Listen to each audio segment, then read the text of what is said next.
আসসালামু আলাইকুম। সচেতনতা যদি আপনার মধ্যে না থাকে তো আপনি কখনোই সুস্থ থাকতে পারবেন না বা সুস্থভাবে জীবনযাপন করতে পারবেন না। আর কোনো ডক্টরই আপনাকে সুস্থতা এনে দিতে পারবে না। এই কথাটা বলার কারণ, আজ আমার ডিউটি ছিল ইমার্জেন্সি প্লাস এনসিডিসিতে। বেশিরভাগ সময় কাটিয়েছি এনসিডিসিতে।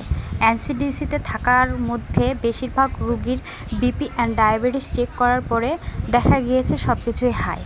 তো আপনাদের এরকম মানুষগুলোর রেগুলার ফলো আপে থাকা দরকার, তারা কখনোই ফলো আপে থাকে না। আর দ্বিতীয় কথা, যাদের বিপি হাই ছিল তারা বেশিরভাগ মানুষই নেশাদ্রব্যের সঙ্গে যুক্ত ছিলেন। তো এগুলো অ্যাভয়েড করে চললেই তো জীবন সুন্দরভাবে চলতে পারে। আমরা সবাইকে একটা জিনিসই সাজেস্ট করি যে আপনার সুস্থ থাকার জন্য সব কিছু মেনে চলুন, নেশাদ্রব্যের বাইরে থাকুন, অথচ আমাদের কথার কেউ পাত্তাই দেয় না। তো যাই হোক, আবারও একটা কথা বলি,